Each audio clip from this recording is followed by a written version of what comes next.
Cet ascenseur a pour destination la radio du Lotus. Prochain étage, la radio du Lotus.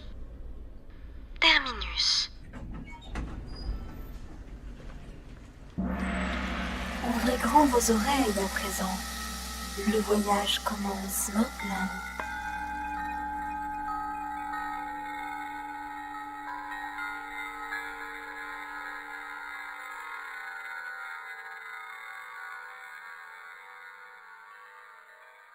Bonsoir, bonsoir les amis, j'espère que tout se passe bien pour vous, j'espère que vous avez passé une bonne journée, oui c'est le week-end, nous sommes vendredi soir et j'espère que vous êtes bien installés pour nous écouter et que vous serez nombreux et nombreux.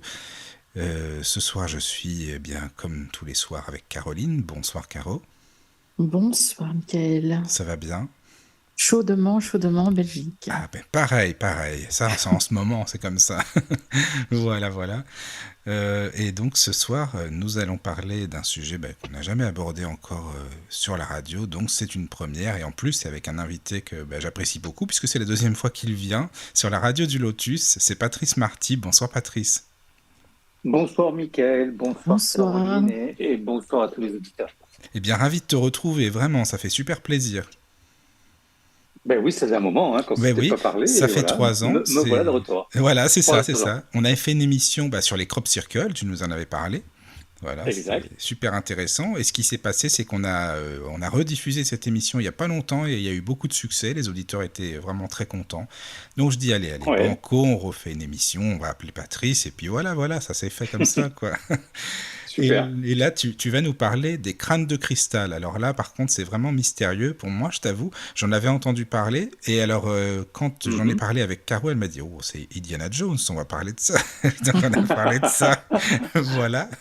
Alors, qu'est-ce que c'est que les crânes de cristal? Comment, à quoi est-ce que c'est utile ou non? Comment est-ce qu'on les a trouvés ou pas encore tous trouvés? Enfin bref, tu vas nous expliquer un petit peu l'historique. Et puis, s'il y a des auditeurs, bien sûr, qui ont des questions, ils peuvent les poser, bien sûr. Avec grand plaisir. C'est gentil. T'es d'accord, hein, Patrice? S'il y a des auditeurs qui veulent poser des questions, ça te convient pour oui, bien sûr. N'hésitez pas à m'interrompre, etc. Oui, bien sûr, vous faites le relais.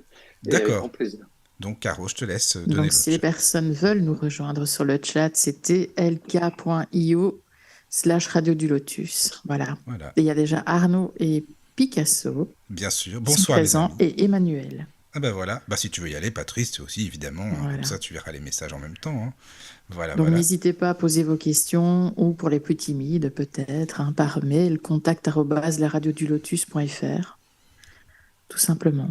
Voilà, ou sur l'application, par téléphone, vous pouvez l'onglet Contact et vous arrivez à la maison sur la radio du Lotus. Voilà. Eh bien Patrice, si tu veux juste nous refaire une petite présentation, parce que même si on l'a, mais elle date de 3 ans, je pense que c'est toujours pareil, mais si tu veux nous donner un petit peu des petites nouvelles, tout simplement, et puis nous dire qui tu es, nous expliquer ton parcours, et puis après, on va directement vers les crânes de cristal. Ok. Voilà. Mon parcours. J'ai toujours été attiré par tous ces phénomènes un petit peu mystérieux, par tout ça, depuis que je suis enfant. D'ailleurs, j'ai commencé à dessiner des crânes, je devais avoir 6 ans ou 7 ans. Alors, un gamin qui dessine des crânes à 6 ans ou 7 ans, ça inquiétait un peu mes parents, ça inquiétait un peu mes professeurs. Parce que bien pour notre culture, hein, la symbolique du crâne est ramenée à la mort, et voilà, donc ça a un peu inquiété mes parents. Alors j'ai bien compris que ça inquiétait les parents et mes profs que je dessine des crânes. Donc pour calmer le jeu, après je faisais des bateaux de pirates, et dans le bateau je faisais un petit drapeau avec mon crâne dedans, tout allait bien. Un petit garçon de 6 ans ou 7 ans qui dessine un bateau de pirates, c'est normal, mais que des crânes, c'est pas normal. Donc ça, j'avais bien capté. Et voilà, donc je dessinais mes bateaux de pirates. Et puis après, en grandissant, j'ai toujours continué à m'intéresser à ces phénomènes-là, à travailler sur moi, à faire de la méditation, à essayer de comprendre qui j'étais. Et voilà, c'est important d'en passer par là aussi. Et puis, je sais pas, je devais avoir 14 ou 15 ans. Je lisais L'Obstant ne grand pas, je lisais plein de bouquins comme ça, un petit peu mystérieux, ésotériques. Et puis, un jour, j'avais découvert dans un bouquin d'un monsieur qui s'appelle Eric Van Daniken une photo d'un crâne de cristal. Et, et tout de suite, j'ai compris que c'était ça que je dessinais. Alors, ne me demandez pas pourquoi, j'en savais rien à l'époque, et c'est resté comme ça pendant plusieurs années. Et une année, je travaillais avec un monsieur, un Américain qui s'appelle le docteur Chet Snow. Je faisais des régressions dans les vies antérieures avec lui, et ça avait tout mon intérêt pour les crânes de cristal. Et un jour, il m'appelle des États-Unis en me disant, Patrice, il y a un crâne ancien qui s'appelle Max qui va venir en France, en Europe, pardon, pas en France, et ça serait bien que tu ailles le voir. Et donc, effectivement, je me suis renseigné. Il était en Hollande, ce crâne. Il venait spécialement des États-Unis pour un week-end. Donc, j'ai sauté dans un avion, un train, un taxi pour arriver jusqu'à Max, ce crâne de cristal, et voir un ancien crâne de cristal, parce qu'il y a différents crânes. Donc, je vous en parlerai un peu plus tard. Et voilà, quand j'ai posé les mains sur Max, il y a plein d'images qui me sont remontées, vraiment comme un film. C'était très particulier, et des choses que je comprenais pas. Je voyais des personnes avec des costumes, avec des plumes, des trucs. Enfin, pour moi, je n'avais pas cette culture-là, et j'ai fait beaucoup de recherches, et forcément, c'était les Mayas. Oui, voilà. Et je suis tombé, et j'ai commencé à gratter, à faire beaucoup de recherches sur ces crânes de cristal. Et c'est vrai que les Mayas étaient les gardiens des crânes. Hein. C'était les gardiens du temps. Ils étaient considérés vraiment comme les gardiens des crânes de cristal. Et quand j'ai souvent été au Mexique, hein, pour aller les rencontrer, ou même au Guatemala, et quand je discutais avec eux, ils m'expliquaient que leur légende, il y a une prophétie qui parle que lorsque 13 crânes de cristal seront réunis, ils doivent délivrer un message pour l'humanité. Et parce que ces crânes contiendraient de grandes informations sur l'histoire de l'humanité, des anciennes civilisations, etc. Et selon la tradition des Mayas, ces crânes leur ont été transmis par les Atlantes. Oui, voilà, j'allais en parler, l'Atlantide, oui. Les Atlantes, oui. Ouais, et les Atlantes, eux-mêmes les auraient détenus de ce qu'on peut appeler nos frères des étoiles, ou ces dieux qui venaient du ciel, tu vois. D'accord. Et la piste Atlante, elle est importante parce qu'on la retrouve vraiment dans toutes les cultures du monde entier. Hein. En maya, ça se dit Atlantia.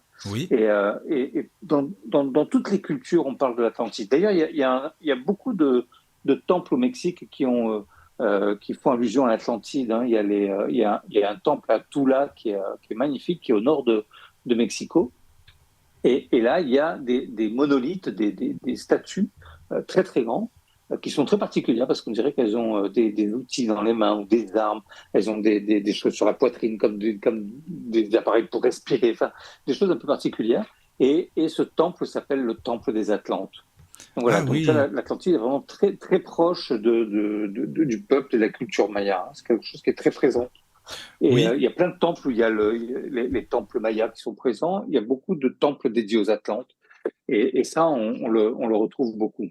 Et donc, cette fameuse légende maya nous dit qu'au commencement, il existait 12 mondes où la vie était présente, et que la Terre était, elle, appelée la planète des enfants, et que chaque monde aurait créé un crâne de cristal en y mettant à l'intérieur toute sa connaissance, et que tous ces crânes auraient été ramenés sur la planète Terre, la planète des enfants, et gardés en Atlantide dans une structure pyramidale qui s'appelait l'Arche. Quand l'Atlantide s'est cassé la figure, tous les crânes ont été éparpillés, rapatriés. Alors, ils ont pas tout de suite. D'abord, ils ont été rassemblés dans une grotte au Guatemala, où ils sont restés très longtemps dans cette grotte au Guatemala. Moi, j'ai été dans cette grotte. On a fait des cérémonies avec les anciens là-bas, et à l'arrivée des Espagnols, là, ils ont commencé à les disperser parce qu'ils voulaient pas que ça tombe dans les mains des Espagnols. Oui. Et voilà. Donc, et puis ils disent aussi qu'ils les avaient séparés parce que ils voulaient pas que des hommes comme les Espagnols tombent dessus, parce qu'ils avaient un pouvoir collectif qui était très puissant, pour être utilisé avec sagesse par l'homme et surtout par les Espagnols qui arrivaient. Donc, Oui, voilà, oui. donc tous les crânes ont été séparés. On en a retrouvé aux quatre coins d'Amérique centrale, Amérique du Sud, vraiment beaucoup. Hein. Donc il y a différentes civilisations qui ont été les gardiens de ces crânes. Il y a les Olmecs, les Mayas, les Aztèques et les Aztèques d'ailleurs qui en auraient fait un mauvais usage. Mais voilà, donc il y en a beaucoup comme ça. La symbolique du crâne au Mexique, elle est très présente. Hein. On la retrouve un peu partout, sur les statues, sur les sculptures, si un jour vous allez au musée d'anthropologie à Mexico, vraiment, il y a on peut trouver énormément de crânes sur les sculptures qui sont présentes. Les Mayas sculptaient beaucoup les crânes partout. Alors c'est sûr que quand les Espagnols sont arrivés, ils ont vu tous ces temples avec des crânes partout. Ils se sont dit, ces gens-là sont des barbares, ils coupent la tête à tout le monde. Ah oui, voilà, au départ, ils se sont... Oui, forcément.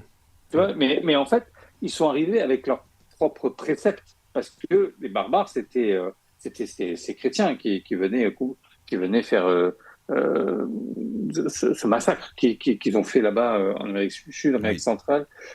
Ils ont massacré des milliers et des milliers d'Indiens. Et ils ont, eux, cette culture de la torture avec l'Inquisition, avec tout ça, et ils pensaient que les Mayas, pardon, étaient comme eux, pas du tout. En fait, la symbolique du crâne, il y a une chose que vous devez retenir de cet échange, c'est que dans toutes les cultures du monde entier, la symbolique du crâne, c'est la symbolique de la connaissance. Oui. Oui, la connaissance. Pourquoi la connaissance ? Parce que on a le cerveau qui est dans le crâne. Bah oui, c'est ça. Et c'est pour ça que c'est la symbolique de la connaissance. Mais dans toutes les cultures du monde entier, c'est la connaissance. D'accord. Et c'est pour ça qu'il y a beaucoup de temples avec des crânes, pour des raisons particulières, à des endroits particuliers. Et c'est pas du tout quelque chose de morbide. C'était pas des cimetières. Moi, je le vois pas comme ça non plus, perso. Après, j'ai jamais... Non. Et la connaissance, c'est pour ça qu'on dit que si les 13 étaient réunis, justement, on aurait la connaissance des civilisations. Exactement. D'accord. Exactement. Justement, sur le chat, on a une question d'Arnaud qui demande, le chiffre 13 a-t-il une signification particulière ? Le 13, c'est un chiffre qui est très symbolique, qui est très, très fort, et ça ramène à plein de choses, le chiffre 13. Mais c'est pas que 13, parce que pour les Mayas, le chiffre 13, il est toujours par 4. Donc 4 lignées de 13 crânes, en fait, pour les Mayas. J'ai discuté avec une grand-mère qui s'appelle Donna Flor de Mayo, qui est une grand-mère qui fait partie du conclave des 13 grand-mères chamanes guérisseuses dans le monde. Et Flor de Mayo disait que pour elle, en tant que Maya du Guatemala, il n'y a pas que 13 crânes, il y a 4 lignées de 13 crânes, donc qui ferait 52 crânes. Pareil, 52, c'est un chiffre très important. On a 52 semaines dans une année.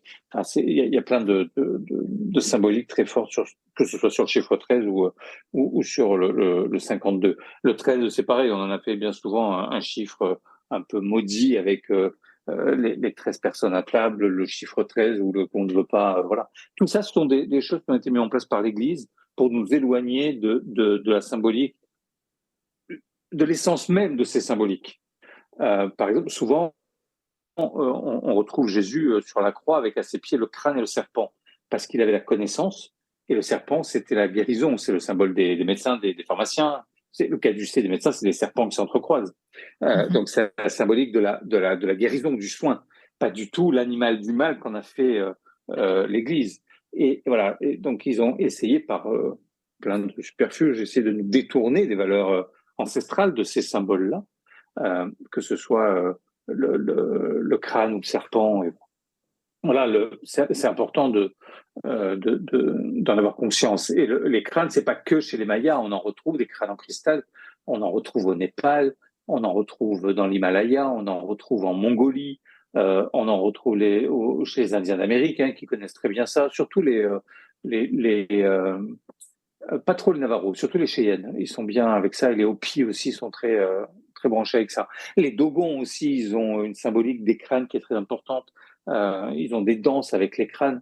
même dans la religion catholique, hein, le crâne, je parlais de Jésus sur la croix avec Oui, le crâne aussi. à ses pieds, mais Oui. Jésus, il a été crucifié sur le mont Golgotha, qui veut dire le mont du Oui. crâne en hébreu. Oui, c'est ça, Le c'est mont de vrai. la, Oui. le mont de la connaissance. C'est fou, ça, quand même. Tu En vois, fait, voilà. tout se tient, tout correspond, quoi, vraiment. Tout est lié toujours, Oui. tu sais. Oui. Par exemple, si vous allez vous balader à Rennes-le-Château, vous verrez dans l'église, déjà, on a Marie-Madeleine qui est représentée sur l'autel de l'église. Donc, c'est très rare qu'une femme soit représentée sur l'autel d'une église. Et là, Marie-Madeleine, elle est représentée dans cette église, sur l'autel. Elle est agenouillée et elle a devant elle un crâne. Et dans sa main, elle a un livre qui est ouvert parce que c'est la transmission de la connaissance. Le livre, il n'est pas fermé, c'est pas hermétique. C'est la transmission de la connaissance. Et d'ailleurs, dans une autre partie de l'église, il y a une statue de Marie-Madeleine. Et encore une fois, à ses pieds, on retrouve un crâne posé sur un livre qui est ouvert. Encore une fois, la transmission de la connaissance. Le livre, symbole de connaissance également. Et on retrouve ça à Rennes-le-Château. Les Indiens papous aussi connaissent bien les crânes la symbolique du crâne. Dans l'hindouisme aussi, on a le dieu Yama ou la déesse Kali qui sont représentés avec des crânes. Il y a toutes les cultures vraiment du monde entier ont un lien assez particulier avec le crâne. Mm-hmm. Et c'est vrai que nous, aujourd'hui, on parle beaucoup des crânes de cristal. Oui, alors, on parle des crânes de cristal parce que les crânes de cristal, c'est, comme le disait cette légende, où il y a toute l'information qui est mise à l'intérieur. Alors, on dit que le cristal, on ne peut le tailler qu'avec une pierre plus dure que le cristal. Et plus dure que le cristal, c'est le diamant. C'est ça. Et donc, on ne peut tailler le cristal uniquement qu'avec des meules de diamant. Ben c'est ça, justement, c'est ça, en fait, le truc. Mais il n'y en avait pas aussi à l'époque. C'est ça le problème. Et les scientifiques aujourd'hui nous disent les meules de diamant ont été inventées début du 19e. C'est ça, oui. Donc, tous les crânes, les plus anciens, datent début du 19e. Et ne peuvent pas dater d'avant cette période parce que on n'avait pas de meules de diamant pour tailler et façonner les crânes de cristal. Oui, ils sont restés là-dessus. Ça, c'est la théorie. Ça, ils sont restés là-dessus et ils nous font une fixation là-dessus. Sauf que c'est vrai que le cristal, aujourd'hui, dans notre technologie, c'est quelque chose d'important parce qu'on le retrouve partout. Hein, le cristal, on le retrouve dans le quartz de nos montres, dans les appareils photo, dans les appareils vidéo. Là, si on parle avec le micro, c'est parce qu'il y a la petite silice à l'intérieur. Le cristal, c'est la mémoire vive des ordinateurs. Donc, c'est important, hein, vraiment. On le retrouve dans les lasers, dans les hologrammes, dans les panneaux solaires, dans les satellites. On retrouve le quartz et le cristal partout. Et voilà. Et malgré toute cette utilisation qu'on fait aujourd'hui du cristal, il existe des objets qui datent de l'époque Maya, qui sont de vrais objets qui ont été sculptés, taillés par les Mayas, et qui sont néanmoins en cristal. Donc comment on explique et on valide tous ces objets en cristal qui ont été faits dans le passé, parce que c'est pas forcément des crânes, hein, c'était des boucles d'oreilles, c'était des bijoux, c'était des statuettes, des têtes de félins ou des choses comme ça. Là, ça dérange personne. Quand il s'agit d'un crâne de cristal, là, on dit que c'est plus possible. Oui, mais c'est donc, ça. Il y a deux poids, deux mesures. Tu vois, donc ça, c'est bizarre. Par exemple, il y a une broche qui avait été trouvée dans un cimetière préhistorique de Mycène, et la tombe datait du XVIe siècle. Alors, comment c'est possible que cette broche en cristal ait pu être faite au XVIe siècle ? Il y a un vase en cristal de roche en Égypte, il est daté du Xe ou XIe siècle. Comment ils ont fait pour tailler ? Oui, comment ils ont fait dans ce cas-là, c'est ça, quoi. Voilà, on a toujours en Égypte, il y a été une statuette de Vénus qui a été retrouvée, qui est datée du 1er siècle avant Jésus-Christ. Toujours en cristal de roche. Comment c'est possible ? Il y a un vase qui a été daté de 800 ans avant Jésus-Christ, qui est taillé dans un seul morceau, et c'est un vase, il est creusé, il est creux à l'intérieur. Ouais, mais ils avaient certainement une technologie beaucoup plus poussée. Oui, ils avaient une technique que nous, on a perdu au fil des années. Oui. Et voilà, donc si vous allez un jour au British Museum en Angleterre, il y a une lentille de cristal, c'est la lentille de Ninive, et qui a été découverte en Crète, et c'est la première lentille vraiment, elle est faite en cristal de roche, elle était de 2000 ans en Jésus-Christ. Ah oui, c'est fou quand même. Donc oui, à un moment donné, dans le passé, ils savaient tailler le cristal. Oui. Voilà, ils n'ont pas attendu le début du siècle. Ils nous ont pas attendu. C'est ça, quoi. Mais bien sûr. C'est ça. Bien sûr. Parce que le premier crâne, il a été découvert en 1924 ou un truc comme ça, non ? Oui, c'est ça. Alors, il existe différents types de crânes. On a ce Oui. qu'on appelle les crânes de cette légende maya qui fait partie des 13 crânes de cristal. Voilà, oui. Donc là, il y en a vraiment, ça serait les crânes anciens. Ensuite, on a ce qu'on appelle les crânes vieux qui ont entre 100 et 1500 ans à peu près. Oui. Et ensuite, on a les crânes dits contemporains, moi j'en ai un gros contemporain qui s'appelle Sirius, qui fait plus de 8 kilos, taille humaine. Voilà, oui. ouais. Tu l'as, t'en as un comme ça? J'en ai plusieurs. Oui, j'en ai un comme ça. Ouais. J'ai plusieurs. J'ai des crânes anciens aussi. J'ai des crânes vieux aussi qui sont venus à moi. À chaque fois, les crânes viennent à moi. Et c'est comme ça. Et voilà. Donc, ces différents crânes ont été retrouvés sur différents endroits parce que effectivement, ils ont été un peu dispersés. Un des plus anciens que moi je connais, qui a été découvert, c'est un crâne qui est en quartz rose. Donc c'est du quartz, mais c'est du quartz rose. C'est pur. Et il a été découvert. Ah oui, c'est très pur. Le quartz rose, c'est magnifique. Et il a été découvert au début des années 1700. Ah oui, d'accord.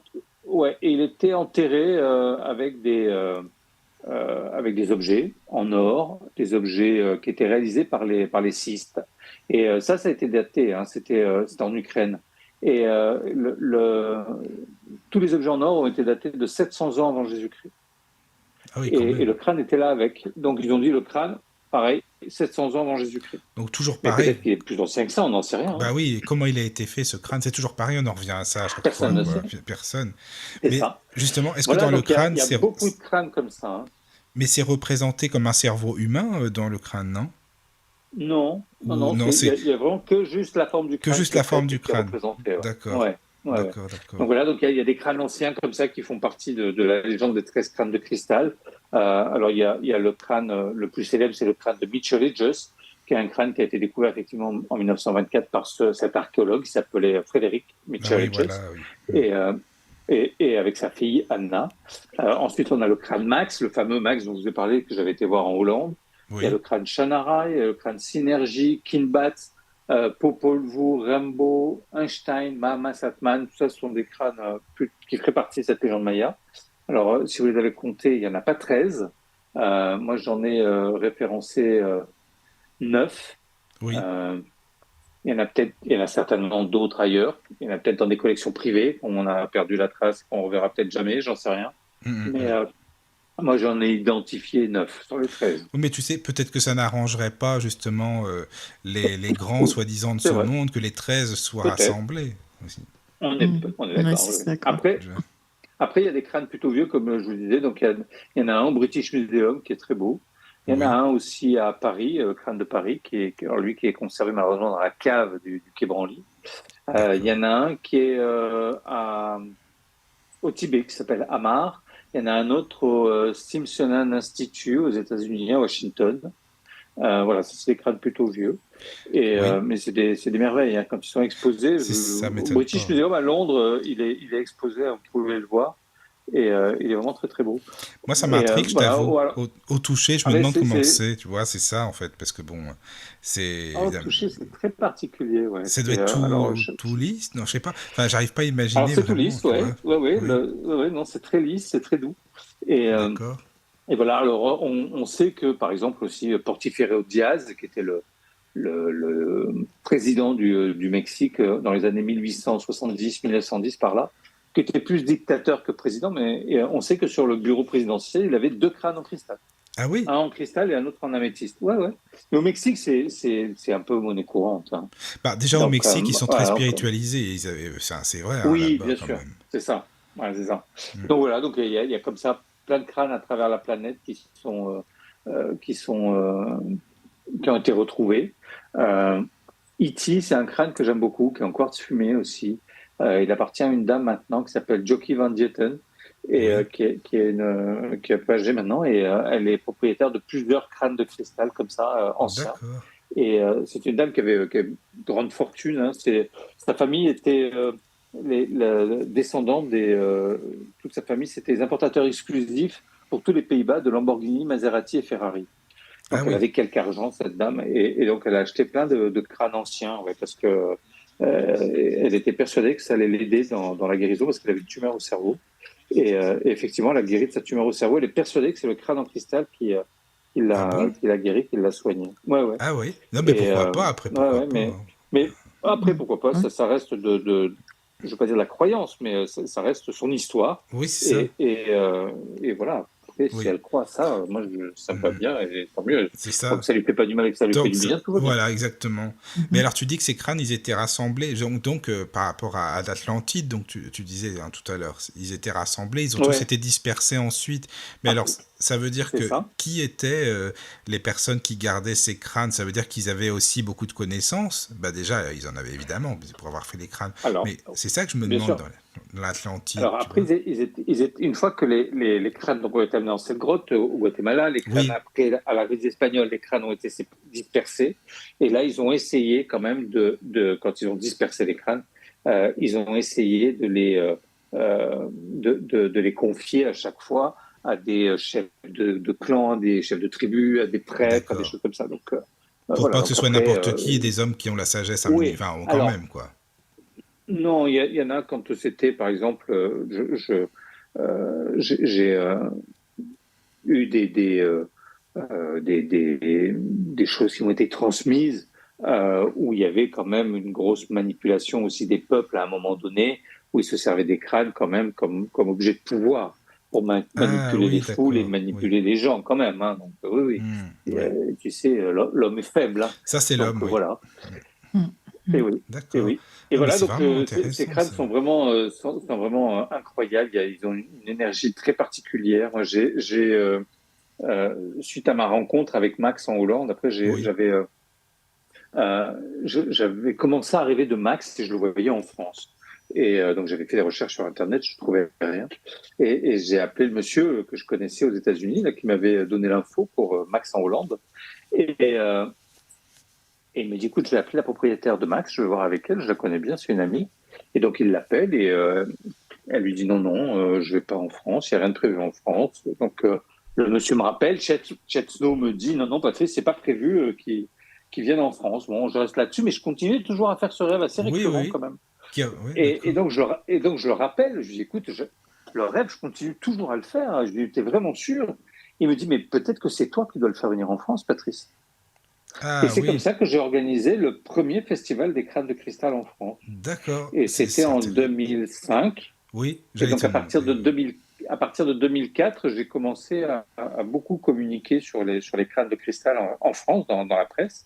Et parce qu'avant 2004, personne ne parlait des crânes de cristal en France. Hein. Ah oui, personne. En France, c'est vrai que j'en avais jamais entendu parler. Non, personne. Non, avant que je fasse le premier festival des crânes que j'ai beaucoup médiatisé, à chaque fois que je les ai fait venir, j'ai beaucoup médiatisé. Personne ne parlait des crânes de cristal en France. Donc, en tout cas, maintenant, c'est bien rattrapé. Hein, oui, bien sûr. Maintenant, c'est j'ai fait le festival des crânes de 2005 à 2011. Donc, j'ai fait ce festival où j'ai fait venir beaucoup de crânes de cristal de cette fameuse légende maya. Max est venu, Shannara est venu, Synergy est venu, Mahama Satman, le crâne de Micho et Just est venu, sont tous. Mais alors attends, le festival consistait en quoi? Comment ça se passait alors ce festival? Ça se passait sur 3 jours où il y avait chaque gardien de crâne que je faisais venir des 4 coins de la planète venait avec son propre crâne, nous faisait des conférences, faisait des méditations avec le crâne, il y avait des consultations privées avec les crânes aussi, les gens puissent, sans qu'il y ait trop de monde et la foule, pouvoir mettre les mains dessus, le toucher, ressentir des énergies, méditer, tu vois, donc il y avait des ateliers. Mais alors, ça veut dire que plus il y avait de crânes, est-ce que vous ressentiez justement, avec tous ces crânes rassemblés, quelque chose d'une énergie bien spéciale? Ça devait être vraiment particulier. C'était une énergie... oui, une énergie incroyable. D'accord. Vraiment, vraiment de très très belles énergies, des souvenirs incroyables. Les gens qui ont participé à ces festivals m'en parlent encore aujourd'hui quand ils me croisent en me disant, mon Dieu, ces crânes de cristal, ce festival, à chaque fois. Et on me demande de le refaire, ce festival des crânes de cristal. Donc je suis en train peut-être d'essayer de voir maintenant que l'histoire du Covid est terminée et que les gens peuvent recommencer à voyager. Et j'aimerais bien recommencer pourquoi pas réessayer de faire une édition de ce festival des crânes de cristal. Maintenant, le temps a passé. C'est vrai que ça s'est beaucoup démocratisé, les crânes de cristal. Oui. Et voilà, donc je pense que ça aurait beaucoup de succès. C'est vrai qu'à l'époque, en 2005, moi, quand j'ai fait le premier festival, tout le monde me disait « mais t'es fou ». il y aura personne, ça va pas marcher. C'est ça, oui. C'est quoi ce truc-là? Ah non, mais tu vois, t'es un illuminé. c'est quoi ce machin? C'est quoi tes Ah trucs? oui, non, j'ai eu droit à tout. Ah oui, Et voilà, on l'a fait, ça a été un vrai succès. Et on a eu du succès, et ça s'est jamais démenti. Bah, tu vois. Vraiment, de 2005 à 2011. Ouais. Donc les rêves que tu faisais, c'était pas pour rien. Mais non, ben oui, c'est vrai, c'était pas pour rien. Et voilà pourquoi je dessinais les crânes aussi quand j'étais enfant. Oui, c'est les crânes qui t'ont appelé, finalement. Oui, alors soit ils m'ont appelé ou ils m'ont reconnecté parce que oui. j'ai travaillé. Je te disais tout à l'heure que je travaillais beaucoup. Enfin, à un moment donné, j'ai travaillé avec cet Américain pour faire des régressions dans les vies antérieures. Oui, oui. Et j'ai eu plusieurs vies où j'étais gardien de crâne de cristal aussi dans le passé. D'accord. Donc voilà, ça y fait aussi forcément, tu vois. Oui, ouais, c'est ça. Voilà, forcément. Il n'y a pas de hasard si je suis revenu dans cette vie avec ces mémoires. C'était pour aujourd'hui faire ce travail-là et pouvoir réhabiliter peut-être aussi les crânes et de pouvoir transmettre cette énergie qui est vraiment une très très belle énergie d'amour, de paix, de protection, d'une énergie très très puissante. C'est important, vraiment, surtout en ce moment-là, il faut y aller. Là, surtout en ce moment, on a besoin, ça c'est sûr. Ouais. Bah, quand tu étais petit, tu savais la raison pour laquelle tu l'as dessiné? Non, à l'époque, non. Tu n'avais pas de mots, tu ne savais pas placer de mots là-dessus? Ah non, je dessinais ces crânes sans savoir pourquoi. C'est ce que je vous disais à l'âge de 14 ans ou 15 ans, je ne sais plus, j'avais lu un bouquin de ce monsieur, là, Eric von Daniken. Et là, il y avait une photo, et quand j'ai vu la photo de ce crâne de cristal, tout de suite, j'ai su que c'est ça que je dessinais, en fait. Ah oui, voilà, c'est ça. Je savais que c'était ça. C'est ça. C'était une certitude. Il n'y avait pas de doute possible, pas de question possible, c'était sûr. C'est ça que je dessinais. D'accord. Mais voilà, parce que je pense que, enfant, depuis que je me souvienne, enfant, je me souviens comment je suis mort dans ma dernière vie, avant celle-là. Donc, je suis revenu avec ces souvenirs-là déjà. Donc, j'avais quand même des prédispositions, on va dire, quand j'étais gamin, sur différentes choses. Et les crânes, à l'époque, personne n'en parlait, tu vois. Donc, voilà, moi aujourd'hui, j'ai 55 ans. J'avais 7 ans à l'époque. Donc, tu imagines bien que c'était donc il y a presque 48 ans, les personnes qui parlaient des crânes de cristal, tu vois. Et voilà, donc c'était... Voilà, donc et je pense que j'avais toujours cette connexion en moi avec de toutes mes vies avec ces crânes parce qu'ils m'ont souvent suivi dans beaucoup de vies. Donc voilà, pour moi c'était important. Mais ça se recoupe bien, tout se recoupe comme tu disais par rapport à tout ce que tu as trouvé, les bouquins, les vies antérieures, après, les rêves, tout ça quoi. Il y a un truc qui est intéressant aussi, c'était des travaux qui avaient été faits par Hewlett-Packard. Hewlett-Packard, à l'époque, c'était le plus gros fabricant d'ordinateurs. Oui. Et donc, ils avaient un département de cristallographie, puisque la mémoire vive d'un ordinateur, c'est du cristal de roche, c'est la silice. Oui, voilà, oui. Alors, pourquoi la silice? Parce que le cristal, c'est une pierre qui est piézoélectrique. Pour schématiser et simplifier, c'est la pierre qui contient le plus d'eau. Et c'est grâce à l'eau qui est à l'intérieur de la pierre que ça peut stocker de l'information et restituer cette information. C'est pour ça que c'est utilisé pour la mémoire des ordinateurs. D'accord. Et c'est pour ça que Hewlett-Packard avait un département d'études autour du cristal, parce que c'était la mémoire vive des ordinateurs qui produisaient. Là, tu peux en avoir énormément de la mémoire. Ah oui, bien sûr, on est bien d'accord. Et en 1970, donc, ils font des tests sur le crâne de Mitchell Hedges, ce fameux crâne dont je parle tout à l'heure. Et après 6 mois de tests, ils n'ont pas fait des tests pendant 15 jours, 6 mois. Ils expliquent que le crâne, c'est un crâne qui a la mâchoire amovible, comme un être humain. Ah oui, c'est comme s'il parlait, quoi. Oui. Tu vois, la mâchoire peut se détacher du haut du crâne, c'est 2 morceaux différents. D'accord. Et ils se sont aperçus que la partie supérieure et la partie inférieure du crâne, la mâchoire, sont taillées dans le même bloc de quartz. Donc déjà, c'est une prouesse technique parce que le quartz, c'est une pierre qui, malgré tout, quand on la taille, ça reste fragile, ça peut casser. Oui, ça pierre, casse. Voilà, ça casse. Et le quartz, ça pousse, c'est le cristal, ça pousse comme une plante. Alors, il faut des millions d'années pour que ça pousse, mais ça pousse comme une plante. Il y a des strates et donc ça se tient à la terre-mère et ça monte vers le haut, ça pousse. Et tous les crânes dits contemporains aujourd'hui sont tous taillés dans le sens de la pousse du cristal, sinon ça fragilise beaucoup le cristal. Et là, ils se sont aperçus, le crâne de Mitchell et Jones était taillé dans le sens inverse de la pousse du cristal. Ils n'ont pas tenu compte de l'axe de la pousse du cristal. Donc, ce qui fragilise encore plus la pierre. Ils se sont aperçus aussi que cette pierre, ce cristal, c'est un cristal dit optique. C'est un cristal qui est extrêmement transparent. Je discutais avec un tailleur de pierre à Madagascar, et le monsieur me disait, si un jour on trouve un morceau de quartz optique, aujourd'hui, personne ne s'amuserait à le tailler, il serait vendu aux enchères tel quel, ça vaut des millions. Parce que c'est très très rare. Et ce crâne en cristal, qui est la taille d'un crâne humain, est taillé dans du quartz optique. Et qui est très fragile parce que sa qualité de cette pureté le rend sa structure très fragile. Hewlett-Packard a dit aussi à l'époque, en 71, que aucun objet en métal n'avait servi à réaliser le crâne.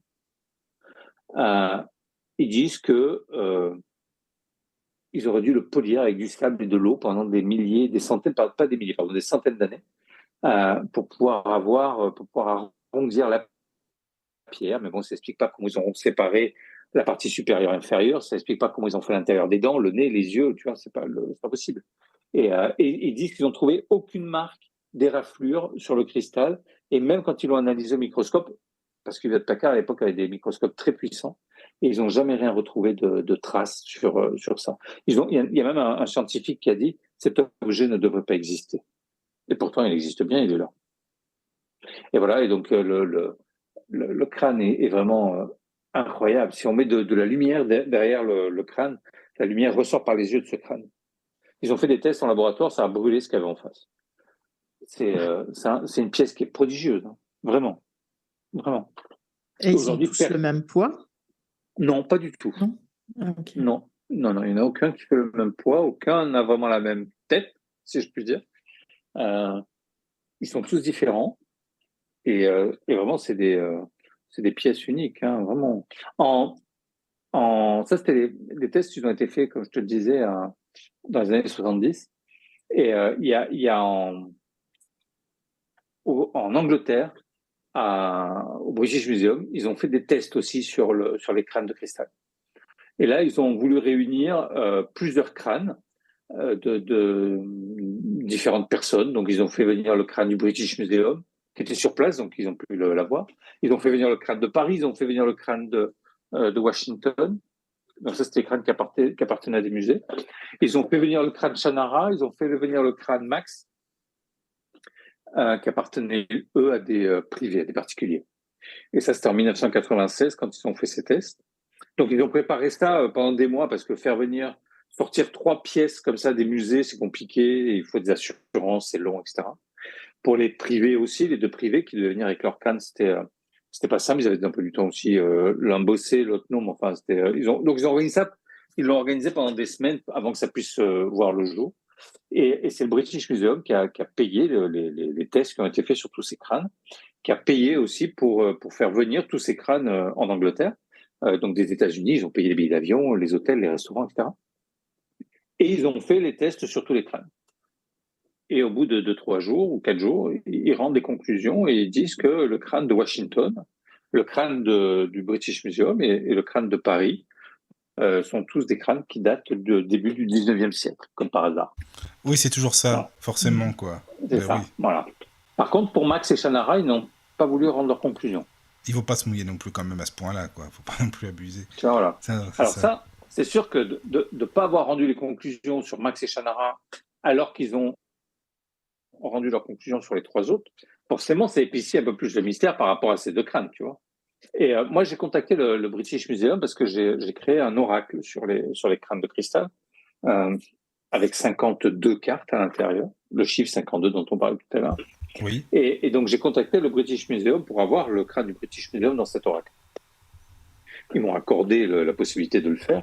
Et je leur ai dit, mais au fait, les tests que vous aviez faits en 96, là, vous avez les rapports là sur Max et sur Shannara? Et ils m'ont dit non, pour ces 2 crânes, on n'a pas fait les tests. Ah voilà, d'accord. Mais c'est faux.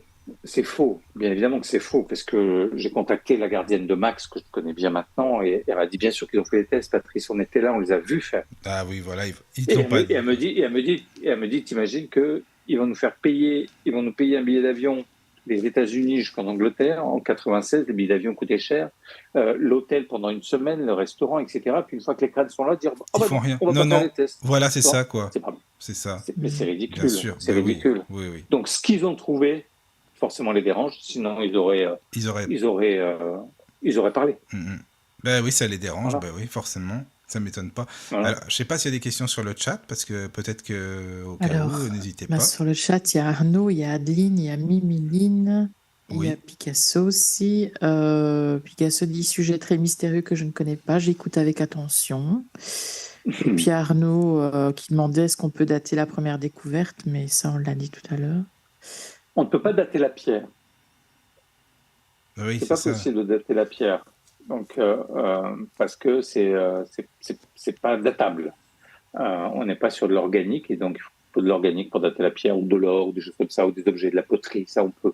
La pierre, si on la date, on va la dater surtout le cristal, on va la dater et qu'elle a des milliards d'années.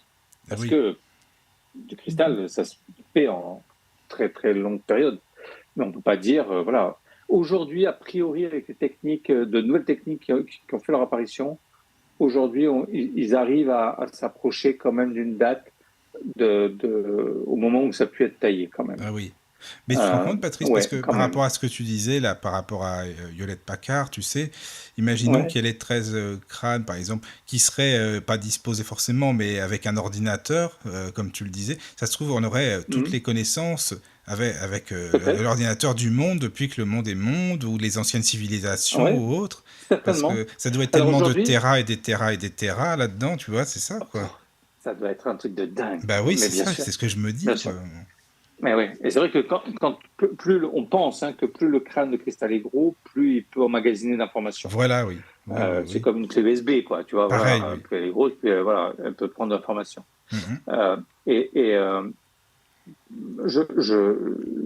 J'imagine que ces crânes anciens doivent être une mine d'informations, sauf qu'on n'arrive pas encore à accéder à cette information. C'est ça, on ne peut pas pour l'instant. Oui. Tu vois.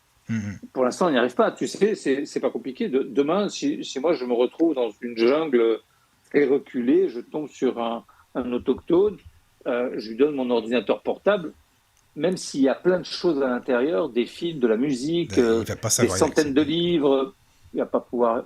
Si par hasard il va appuyer sur le bouton, le truc va s'allumer. Il faut mettre un code. Il n'a pas le code. Ben non. Tu vois. C'est ça. Donc, il ne pourra jamais avoir accès à l'information qu'à l'intérieur de l'ordinateur. Je pense que nous, on est à peu près comme ces autochtones au fin fond d'une jungle, avec des objets de haute technologie dont on n'a même pas encore le mode d'emploi. Oui. Et on arrive peut-être à ressentir quelque chose, des bribes, je pense, d'informations. Peut-être que des très grands médiums ou channels. J'allais te le dire. Oui, justement, par rapport aux arriver à ça. Alors, par rapport aux médiums, j'adore les médiums. Parce que, oui, mais est-ce qu'il y a des expériences qui ont été faites? Bien-être. Oui. Oui, beaucoup. Ah, oui, c'est bien beaucoup. Ça, c'est bien. Vas-y, excuse-moi, parce que ça me fait beaucoup. Aux États-Unis, surtout essentiellement, il y a des chaînes qui ont été faits avec différents médiums. Et à chaque fois, ça nous ramène dans les étoiles. À chaque fois, ça repart très très loin. Ouais, c'est ça. Et avec beaucoup de connaissances. Après, travailler avec un crâne, c'est pas anodin. Il faut pas. C'est pas un jouet. C'est pas un objet de décoration. Moi, il y a des gens qui font des cérémonies avec. Voilà, moi, je sais que Sirius, mon gros crâne de cristal, je l'emmène un peu partout sur la planète. On va sur tous les sites sacrés, on fait des cérémonies avec des chamans, avec des personnes. Enfin voilà, là, je pars le 30 juin prochain, je pars en Bosnie, parce qu'il y a la plus grande pyramide du monde là-bas. Et donc, je vais amener Sirius aussi là-bas. Il y a des tunnels, il y a plein de choses. Vraiment, c'est un endroit magique. Et voilà, sur tous mes voyages, là, je vais l'emmener. Et c'est important parce que les crânes, justement, on a l'impression moi, avec Sirius, j'ai l'impression qu'il se reconnecte à des mémoires et qu'il emmagasine beaucoup d'informations aussi, qui me distille de temps en temps comme ça. Mais voilà, c'est très important. Un crâne, c'est lui qui va vous choisir. C'est pas vous qui allez le choisir. C'est ça, oui, voilà, c'est lui qui nous choisit. C'est ça, c'est comme. Oui, Oui, oui. indéniablement. D'accord. Ah oui, oui, oui. Indéniablement, c'est lui qui va vous choisir. Le jour où vous verrez un crâne, vous saurez que c'est le vôtre parce que vous ne pourrez pas repartir ou si vous repartez, vous reviendrez le lendemain. Mais tu vois, c'est pas possible. Alors, Oui, il va nous appeler forcément. c'est comme ça. Ou alors il va vous arriver parce que il y a quelqu'un qui va vous amener quelque chose. Voilà, c'est comme ça. D'accord. C'est pas. C'est comme ça. Voilà. Et moi, je sais que Sirius travaille beaucoup sur les chakras. Ça agit aussi ça agit beaucoup sur l'aura des gens aussi. Hein. C'est pas anodin. Voilà, il y a beaucoup de choses qu'on peut faire avec l'énergie des crânes. Il faut rester. Souvent, on me demande comment on fait pour travailler avec les crânes de cristal.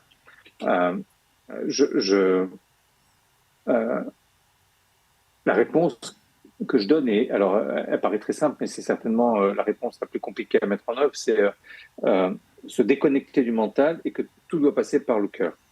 Oui, et voilà, donc c'est essayer de lâcher prise avec le mental et vraiment ouvrir le chakra du cœur et que ça circule par là pour pouvoir accéder à ce qui peut se passer entre un crâne et vous. Et voilà, c'est vraiment le conseil. Si c'est un conseil, si je peux me permettre de donner un conseil, c'est ça.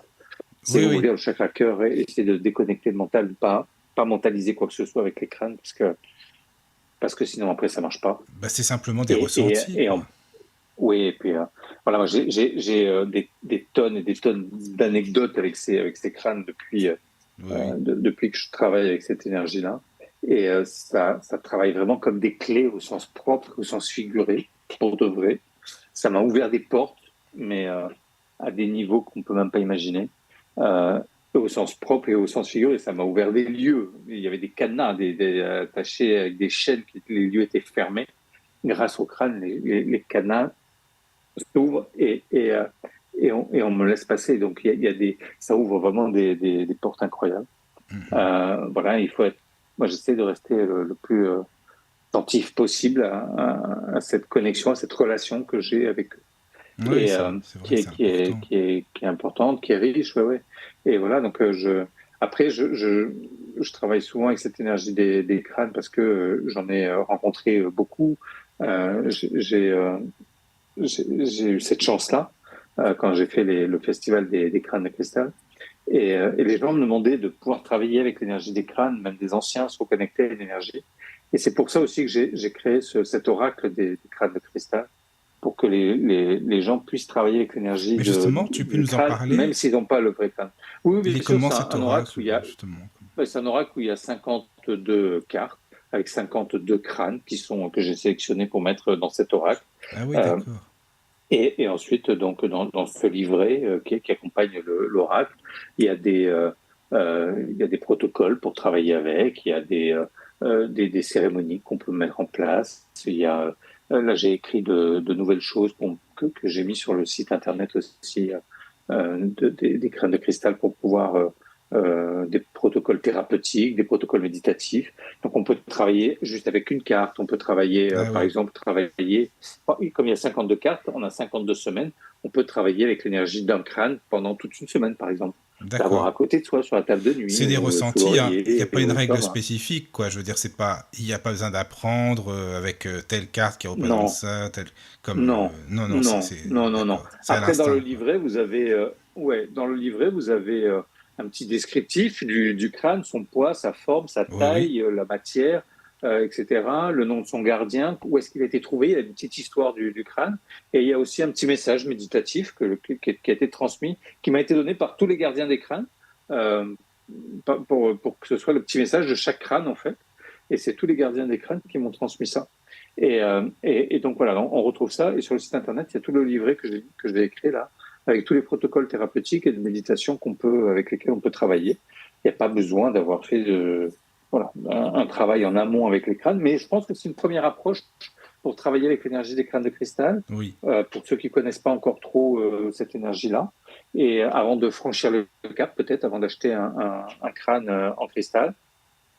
Ou alors, pour ceux qui ont déjà l'habitude de travailler des crânes de cristal, c'est se reconnecter à l'énergie d'autres crânes et de pouvoir travailler avec ces protocoles que je propose à travers à travers cet oracle. Et c'est un oracle que j'ai mis pas mal de temps à faire, mais il a sa vocation aujourd'hui et je suis super content. Les gens me font de jolis retours au niveau énergétique, au niveau du travail qu'ils font avec. Et vraiment, je suis super content chez de ça. Très Daniel, c'est ça l'éditeur Oui, c'est chez Très Daniel, ouais, absolument. Voilà, vous pouvez le retrouver. Et je suis très fier parce qu'il a été édité depuis le mois de décembre. Il est édité aux États-Unis également maintenant. Voilà, c'est rare. La version américaine. Et voilà, donc je suis un peu fier que je comprends. Que l'énergie des crânes de cristal comme ça puisse traverser les frontières et aller comme ça vers d'autres cultures, d'autres langues, parce que de l'avoir comme ça traduit aux États-Unis, ça ouvre les États-Unis, l'Angleterre, la Nouvelle-Zélande, une partie de l'Asie, tu vois, c'est très. C'est surtout puis c'est rare qu'un français soit édité aux États-Unis. Enfin bon. C'est vrai. Oracle, en plus. Oui, c'est plutôt l'inverse. Oui, c'est plutôt l'inverse. C'est plutôt l'inverse. C'est plutôt genre Dorine Virtue qui c'est ce que je pensais en plus. Oui, je pensais. Oui, c'est ça. Tu vois, voilà. Bah oui, elle est très connue.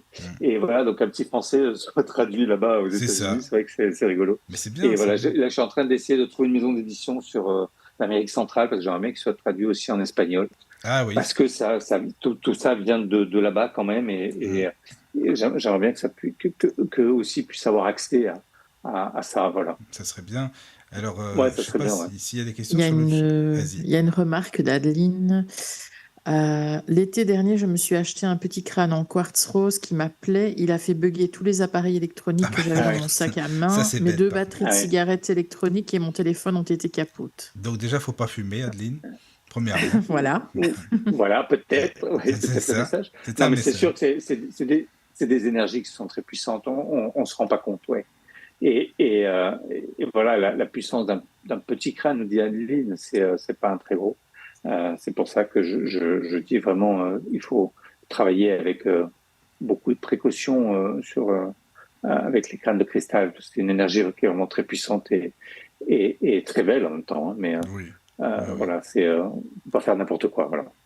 Mais est-ce qu'il y a des crânes ou non, justement, avec lesquels on se sentirait pas bien forcément, inversement de ceux dont tu parles, avec lesquels on se sent vraiment bien, mais est-ce qu'il y a des crânes qui nous appellent pas, oui d'accord, mais qui seraient pas super positifs pour nous, comme énergie par exemple?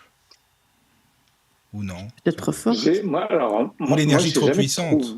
Oui, voilà. Ça peut-être, oui. Tu vois? Mais alors, les crânes, ils ont quand même la faculté, j'ai l'impression, de se mettre un peu au diapason de la personne qui est en face. Et j'ai l'impression que... Moi je suis un peu particulier avec les crânes parce que j'ai une expérience qui est bien là et bien ancrée, mais j'ai jamais eu un crâne qui m'a dérangé. D'accord. Énergétiquement, hein, j'entends. Oui, je parlais de ça. Voilà, non, jamais. Mais après, ça peut arriver. Hein, je sais pas. Enfin, moi, ça m'est jamais arrivé.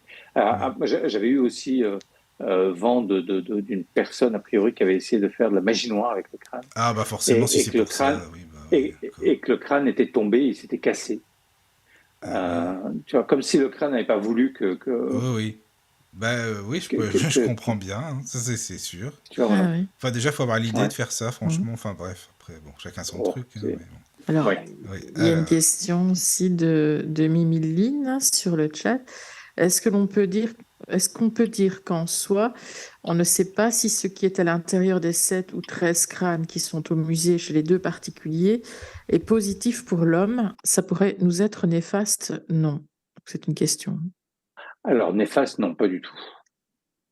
Non, vraiment, les crânes, comme je le disais tout à l'heure, les crânes, c'est vraiment une énergie d'amour, de paix, vraiment, on est vraiment sur une énergie comme celle-là. On n'est pas du tout sur quelque chose de négatif. Moi, j'ai jamais eu un ressenti négatif avec un crâne ou jamais, mais jamais, ça m'est jamais arrivé.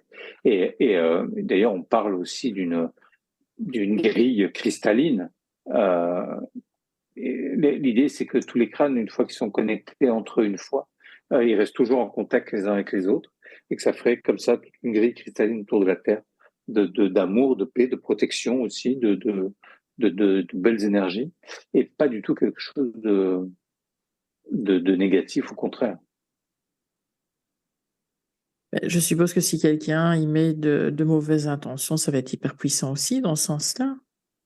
Comme je te le disais, généralement, les crânes ne te laissent pas faire Ça laisse pas ils faire. cassent. Ah non, ils cassent. Les crânes Ouais. préfèrent se casser plutôt que d'être dans ces travers d'énergie pas forcément très belle. D'accord. D'accord. Et quand tu en as plusieurs, tu les positionnes d'une certaine manière?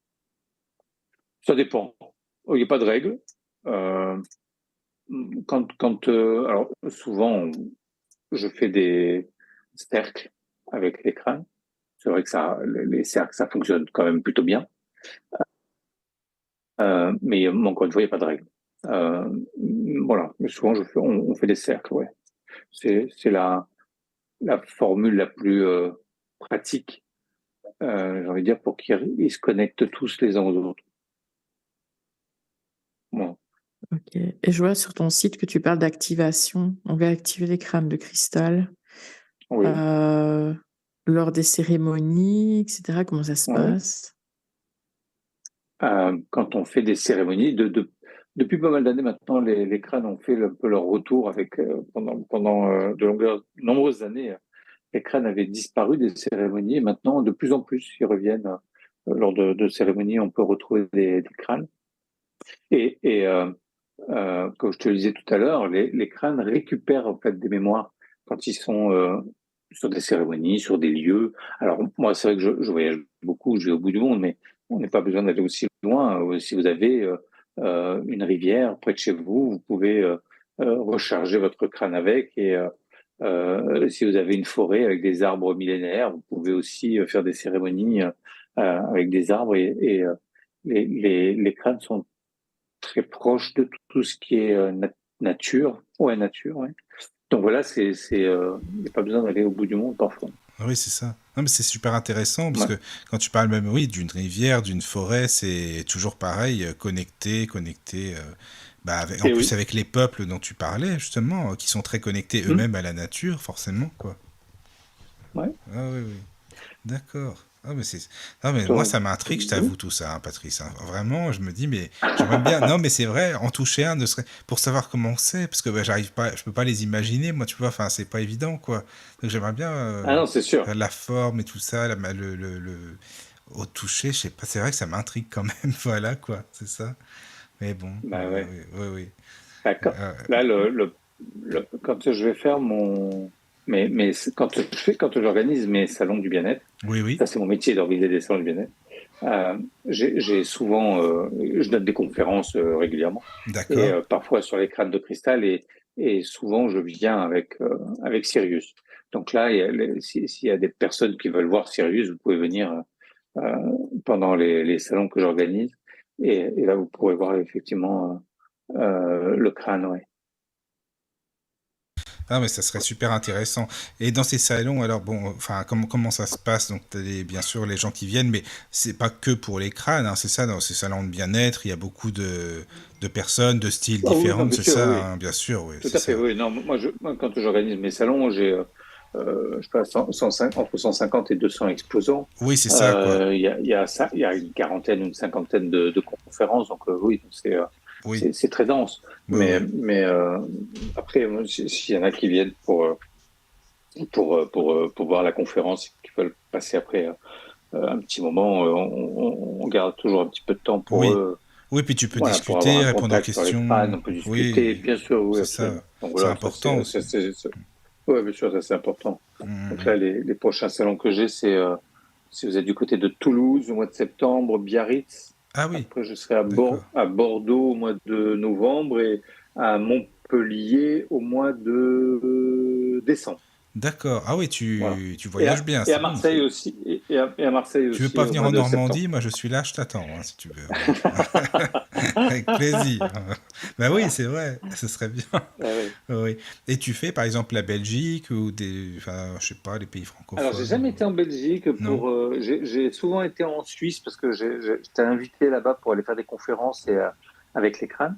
Ah oui, Donc, d'accord. j'ai déjà été 2 ou 3 fois ou 4, je sais plus, en Suisse Oui, pour ça. Mais j'ai jamais été en Belgique, non. d'accord. Bon, bah voilà. À faire. parce voilà. que il s'intéresse à ça plaisir. aussi. Hein. Mais Voilà. bien sûr, avec grand plaisir. Là, c'est vrai. Ouais. C'est vrai que c'est quelque chose qui est vraiment à découvrir, quoi. Parce que je trouve que ça. En plus, enfin, je sais pas si on peut parler de légende ou non, parce que finalement, on sait pas tout, quoi. Comme tu le disais, on apprend tout le temps. Hmm. Et oui. c'est ça, quoi. Moi, je me dis, mais si ces 13 crânes sont réunis, tu te rends compte, c'est vrai qu'il faut vraiment que ce soit des personnes qui soient positives, hein, parce que si c'est pour dans le monde, Oui, pas que ce soit entre les mains de n'importe après, qui. Hein. non, mais les crânes anciens, généralement, comme je te disais tout à l'heure, c'est eux qui choisissent Oui, leurs gardiens. oui, c'est ça. Et voilà, ils vont pas aller non plus Avec vers des n'importe gens qui tiennent pas la route. On est bien Oui, d'accord. c'est ça. Heureusement, en Ouais. même temps, ça, Ouais. c'est Ben sûr. oui. Non, voilà. Ça, c'est, Ouais. voilà. Ouais. D'accord. Donc voilà tout ce que je pouvais vous raconter sur les crânes. J'ai créé un site internet qui s'appelle moncranetecristal.fr. D'accord. Et là, sur le site, vous avez beaucoup d'informations, des méditations, des protocoles pour nettoyer un crâne, pour travailler avec, Ah oui, c'est pour le bien ça. recharger. Enfin voilà, il y a vraiment beaucoup de choses. Il y a Oui. tous les bouquins qui ont été faits autour des crânes, les livres, les films, les reportages. Voilà, vous Ah oui, trouverez tu mets même des beaucoup références d'informations. et tout, c'est bien Oui, ça. c'est important. D'accord. Oui. J'essaie de faire un site le plus complet possible. Il y a une rétrospective aussi des différents événements qui ont eu lieu autour de la thématique, D'accord. ceux de France, mais ceux des États-Unis aussi. Et voilà, donc si c'est un sujet que vous voulez continuer Ah oui. à découvrir, vraiment, je vous invite, hein, c'est, sur le site Oui. moncranetecristal.com. Tu pourras peut-être mettre le lien. Ah bah Moi, oui, j'ai mis le oui. lien, oui. Je l'ai mis. Oui, il est très Super. complet. Hein. Il est très, très complet. Ah oui. Ah oui, alors attends, il y a d'autres messages sur le chat. C'est Adeline encore, c'est Non, ça? c'est les gens. On Qui- parle Ah oui. entre eux Ah avec oui, parce que ça papote l'envie aussi. d'acheter un crâne. Ah oui, ça y est. Bon, Voilà. bah voilà, t'as donné envie aux gens d'acheter un crâne maintenant, Patrice. C'est bon. Bon, c'est que. C'est bon, quoi, ça va. Ouais, Oui. ouais, ça veut Est-ce que dire tu pourrais nous conseiller le message des est livres passé. de référence ou non pour les auditeurs que ça intéresse? Alors, il y a un livre de référence qui s'appelle Le mystère des crânes de cristal. Oui. C'est un livre qui a été fait par deux journalistes, Cyril Louis Thomas et Chris Norton. Et c'est aujourd'hui le livre de référence. Parce que je trouve qu'il n'y a pas de parti pris sur le déroulé du bouquin. Oui. Il faut vraiment une enquête qui tient la route, qui est bien faite. Et voilà, donc c'est bien fourni. Enfin voilà, vraiment, ils ont fait un super boulot. Voilà. Mais c'est important, hein, comme tu le dis, qu'il n'y ait pas de parti pris ni quoi. C'est le seul bouquin pour moi aujourd'hui qui vaille la peine. D'accord. Autour de la thématique des crânes, vraiment quelque chose. Vous l'aurez compris, moi ce que j'aime, c'est les faits, le concret. Et là, on est vraiment dans du concret. On est je suis d'accord. On est vraiment sur. Voilà, pour moi, c'est important. Non, parce que c'est pour être perché et puis on ne sait pas finalement. C'est beaucoup de non, voilà. C'est ça. Tout à l'heure, tu me parlais de channeling ou de médiumnité, de choses comme ça. J'adore les médiums. J'ai toujours des espaces dédiés aux arts divinatoires sur mes salons. Là, je vais organiser l'espace des arts divinatoires pendant la foire de Marseille. Donc, j'ai un grand respect pour cette profession-là, mais je ne m'appuie pas sur des travaux de personnes qui ont pu avoir des messages, du channeling. Voilà, c'est ça, quoi. Je comprends. Parce que pour moi, je ne peux pas m'appuyer sur ce type comment dire, de témoignage. Voilà. Oui, et puis c'est des suppositions, on ne sait pas. Voilà, ça reste une supposition, pour moi, ça reste de l'abstrait. Et du coup, c'est vrai que voilà. Mais après, ça n'engage que moi. Oui, non, mais on se comprend. Ça va, je comprends bien, t'inquiète pas. Voilà, okay. Ça c'est pour les livres. Et alors, les films, bon, à part Indiana Jones, bien sûr, est-ce que tu conseilles des films qui peuvent en parler? Il n'y a pas grand-chose, hein, il n'y a pas grand-chose au niveau des... Ou des documentaires, par exemple, non? Ouais, des documentaires. Alors, vous pouvez aller voir sur le site, j'en ai mis pas mal. Ah, c'est bien. Il y en a en français, il y en a en anglais. Au niveau des films, non, c'est vrai qu'il n'y a pas grand-chose. Il y a eu quelques séries aussi qui ont existé autour des crânes de cristal. Oui. Voilà, donc vous pouvez les retrouver aussi sur le site. Voilà, il y a malheureusement pas grand-chose. Quand je fais des conférences, souvent on me demande si j'ai écrit un bouquin là-dessus. Non, j'ai toujours pas écrit de bouquin là-dessus. Tu pourrais, ça serait bien d'écrire un bouquin là-dessus. je suis entièrement d'accord avec toi. Mais c'est un vrai boulot d'écrire un bouquin. Sûr. Il faut du temps, il faut un vrai savoir-faire. Je n'ai ni l'un ni l'autre dans ce domaine. Et voilà, donc je désespère pas peut-être quand je serai à la retraite de pouvoir écrire un bouquin. Oui, tu vas écrire un bouquin. Tu viendras nous en parler. Mais avec grand plaisir. Oui. Mais oui, c'est dans les cartons. J'aimerais bien pouvoir le faire, oui, mais il faut du temps pour que ce soit bien fait. Bon. Ouais. Oui, c'est vrai. Oui, donc voilà, sûr. Pour l'instant, je n'ai que l'oracle des crânes de cristal. D'accord, oui, mais c'est déjà un bon outil pour commencer à travailler avec l'énergie des crânes. Oui. Non, mais tu en vends? Parce que je vois sur ton site nos crânes à la vente. Oui. Non, des crânes. Ou des crânes. Oui, ça m'arrive. Alors, de temps en temps, j'ai des crânes qui me sont proposés. Alors, c'est rare quand je prends des crânes et que j'en vends. Quand je vends des crânes, ce sont souvent des pièces un peu uniques que je vais sélectionner parce que par rapport à la qualité du cristal. Voilà. C'est souvent du cristal de roche que je veux très transparent et j'aime beaucoup le cristal d'Himalaya. Et c'est souvent cette qualité-là que je recherche quand je suis OK pour proposer des crânes à la vente. Et voilà, mais c'est pas si simple que ça d'en trouver tout le temps de bonne qualité. Donc voilà, de temps en temps j'en ai sur le site, mais c'est pas tout le temps. Voilà. Non, mais c'est intéressant. C'est pas mon métier de vendre des crânes de cristal. Non, c'est pas ton boulot, non, c'est sûr. Non, voilà. Sûr. Ouais. Je sais pas s'il y a d'autres questions, Caro, pour finir. Non, sur le chat, non, c'est pas possible. Patrice, je sais pas si tu as des choses à rajouter ou pas pour.